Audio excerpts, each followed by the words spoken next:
Сүүлийн өдрүүдэд бас одоо шинэ жилийн уур амьсгал орсон. Байгууллагууд одоо шинэ жилийнхаа баярыг тэмдэглэх, хамт олноороо шинэ жил тэмдэглэх, дандаа баяртай үйл ажиллагаатай өдрүүд Монгол орн даяар үргэлжилж байна. Шинэ оноо ухтах, хуучаа оноо өдөх энэ баярыг одоо олон жилийн турш одоо бас монголчууд том баярын хэмжээнд одоо тэмдэглэж өнгөрөөдөг болсон байна. Харамсалтай нь одоо энэ шинэ жилийн баяруудаар одоо маш их архитлууд айгүй их явагдаж байгаа.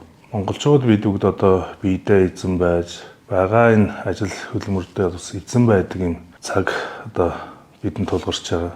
Шинэ жилээр одоо архицсны улмаас дөргиж одоо хамт олонтойгоо найз нөхдөдтэйгөө олуулаа нийлж одоо архийг одоо зохисгүй их хэмжээгээр хэрэгснээ гайгаар яг энэ хүйтний ирчүүд чангарч байгаа үед би эргэтнээрээ хөрөх, эд хөрөнгөөрөө хөрөх одоо ийм асуудлууд харамсалтай нь одоо маш ихээр гарч байна. Бид бүгд одоо энэ баярыг хэтэрхий их архитай холбож тэмдэглэдэг энэ зан үйлээс салах цаг нь одоо болсон гэж миний хувьд бол боддог.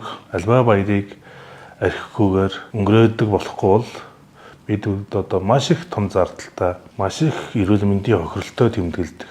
Тийм болохоор одоо энэ баяруудыг бас архихгүйгээр, архийг зөв зохистойгоор хэрэглэх нь одоо зайлшгүй хөвгөний одоо үүрэг хариуцлага байгаа шүү гэдгийг бас нийгэмдээ уриалмаар байна. Нэвтрүүлээд хэрэггүй.